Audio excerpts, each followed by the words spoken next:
Hey, what's up, everyone? It's Brian here from the Exact IT Solutions YouTube channel, and welcome to video number 4 in our video series of how to hack proof your business.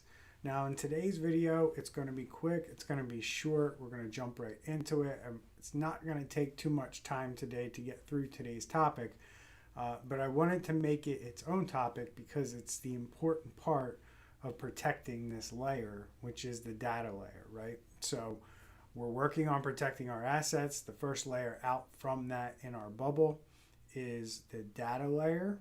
And we're going to get into talking about how we mitigate that in this video, how we mitigate any kind of issue occurring from this layer. So we're going to get into that right now. But before we do, remember, if you're watching our video series, make sure you subscribe to the channel.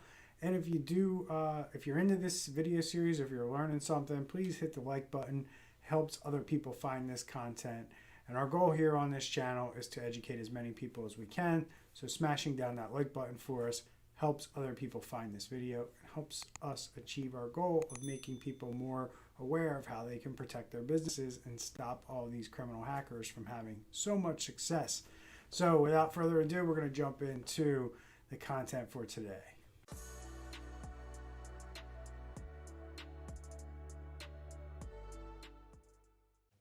Okay, so here we go. We're going to get right into it.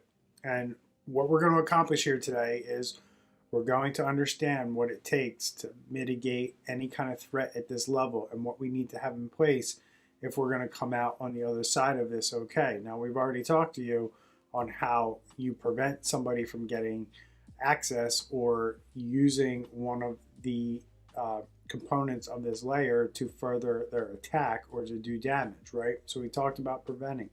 In the last video, we talked about guarding and detecting. Like, how do we protect it, and how do we guard the data, and then how do we detect if somebody has gotten access to that who shouldn't have. So we've covered those three. Now we're into the fourth area under the data layer, which is how do we mitigate it, right? If there's a problem. So there's one simple answer to this, and it's pretty straightforward. So going with our format that we're doing in this class, we're going to talk about all businesses. We're going to talk about security conscious or forward thinking businesses, and then we're going to talk about the businesses that fall under compliance and have to follow certain laws and regulations around cybersecurity. So for regular businesses, this is kind of something that you really don't need to be concerned with if you don't care about cybersecurity. Now, again, I use the term pizza place. Look, if you're a pizza place and you don't care about security, you really don't need to pay attention to this, or you don't need to do it because there is costs involved and there's resources that need to be dedicated to this. However, if you're a company that wants to be security conscious, cares about their data and their customers' data, and they don't want to be hacked and they don't want to have a public relations nightmare on their hands, and you have the ability to spend, 4 to 6% of your top line revenue towards things like security, this is one of the things you're going to want to spend money on, right? And you're going to want to spend money on this if you want to be that security conscious company. So this is like a mandatory thing for anybody who is security conscious, but is also it's mandatory kind of goes without saying, if you're under compliance, if you have to follow laws. Now, again, if you have cyber insurance, if you've purchased cyber insurance, you are now in the group of people, of businesses that have to fall under following compliance guidelines, because your cyber insurance policy won't pay you if you have a problem if you're not doing this stuff. So this is the important stuff that you need to make sure that you're doing right here. And this is the actionable stuff. The stuff that I talked about before, a lot of it was policies, procedures, and more theory on how you handle things. This is right here, the practical stuff that you're going to want to put in place to make sure that you have it. And it's really one thing that you can do to mitigate any kind of damage or issues at this layer. And it's pretty simple. It's called storage redundancy. And there's storage redundancy, simply put, means that the data exists in more than one place, right? So we need to look at this from two separate standpoints. We need to look at this from a data standpoint, where if we have a hardware failure, or we have some kind of issue with the server or the device, that we have the data, either the data can continue to work if something fails, so we have redundancy built into the hardware, or we have duplication or some kind of backup for the entire data set that lives in another location. So I'm gonna talk about very briefly all the different scenarios where this comes into play, so you kind of get an idea. So one of the things that this kind of covers is making sure that you have what's known as redundancy built into your devices. Now, this can include, at a minimum, it should include your servers. You should have resiliency around your data built into your servers, your hardware, and this usually comes in the form of something called RAID, where you're spreading out the computing and what's on your disks across multiple disks. And when you do this, what this means is that if you have one of your drives fail, you don't lose the data that's on that drive. Now you can, if you don't handle it properly. Don't get me wrong on this, but if you handle it properly and you lose one drive out of, say, maybe 5 or 6 drives that you have in this RAID array, you won't lose all your data. As opposed to, maybe, let's talk about I've seen companies buy servers with one hard drive in them, or think about your workstation or your computer, and it has one hard drive in it, and that drive fails. You usually can't use your computer. It doesn't work anymore. And that's the same thing here. If you don't have some kind of redundancy built into your infrastructure, your computers will not continue to operate. And if something happens to that system, you have to take it down, or it just goes offline. So you want to make sure that you have redundancy built in so the data exists elsewhere.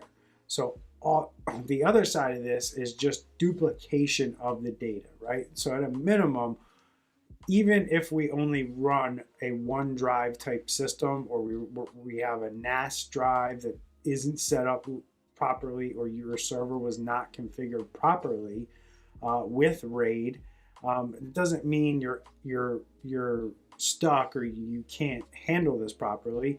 It just means that you have to do your redundancy and your duplication a different way. Okay, so there are a lot of different ways to accomplish this, and I'm not going to go into any one specific way that you can back up your data. We've already covered that in previous videos, where we talk about tape drives, hard drive backups, rotating these backups, and then offsite backups, right? Moving the data from your current, maybe your office or your cloud or your virtual private cloud, and getting that somewhere else for backup purposes. So you have it duplicated. When you have things duplicated, it makes it a lot easier when it comes to recovering data and needing another copy, right? So making sure that you have a clean copy, that when you have an infection, you know that hackers have never touched this data set over here, or this backup, or this point in time. And that's very important to know. Like, when a hacker gets into your system and you know the date and time they were in there, you know that everything that you have in your offsite backup is clean, because they weren't in the system prior to this date and time. And that's very important for a lot of reasons. When it comes to recovering from a situation, knowing that you have something clean that you can go back to is very, very important and very critical. And it also helps people make a lot of decisions around what they can do and what they can't do, because let's be frank, hackers can be in your system a long time. So if you have to go back 6 months to get a clean, quote unquote, backup, that might not be reasonable for your business to lose 6 months worth of work and productivity that was in your data prior to this event. And you know that hackers were in 6 months ago. You're looking at really, at this point, your options aren't much other than rebuilding the system from the ground up and then just bringing certain pieces of data and certain databases in to a clean system, because typically the layers that we're trying to help you protect in this course are the things that you need to do in order to protect the assets, because the assets typically are not things that are exploitable. The data within there is not where the exploits live and where the viruses are and where the malware is. They're in the software, they're in the tools, they're in the operating systems that you use to access and view this data. But it's really not how things work where the data actually is the problem. It's the software and the operating systems, and all of that has to be sanitized before you can move forward. So if you want to move forward, it's critically important that you think about your data and how you're going to mitigate, that situation, like how you're going to mitigate and make it easier for you to get back to a point in time where you can move forward quickly. And, if you can move back just a day or two versus 6 months, that's a big deal. And there's a lot of different ways you can achieve different things, and it might not be one solution that works for your business. It might be 2 or 3 that you're using in conjunction, because if one doesn't work, at least you have another way to get back to things sooner than, let's say, 6 months. So I hope this helps you understand why this layer is important and why mitigating and what mitigating means and how you can go about mitigating. But the reality of it is it's pretty simple. Just understand your data, make sure you know when and where it's being backed up to, and that you're absolutely 100% sure that there are 2 copies or more of that data set living somewhere else in the world other than where you actually use and compute. So that's it for me today. If you have any questions, drop them in the comments below.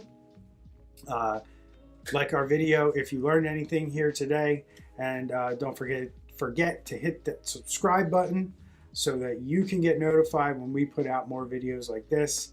And we're going to move on in our next video series to move into layer 2, which is the application layer, and how you protect all the software and all the applications that run on your system.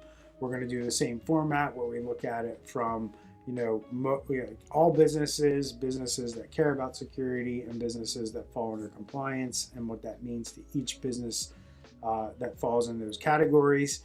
And that's how we're going to roll with the whole series. So if you have any questions, if you want to comment, if you agree or disagree with anything that I'm saying here, if you want to add to anything that I'm saying here, drop it in the comments below. We'd love to hear from you. And we hope you have a great one. Take care, everybody. We'll see you soon.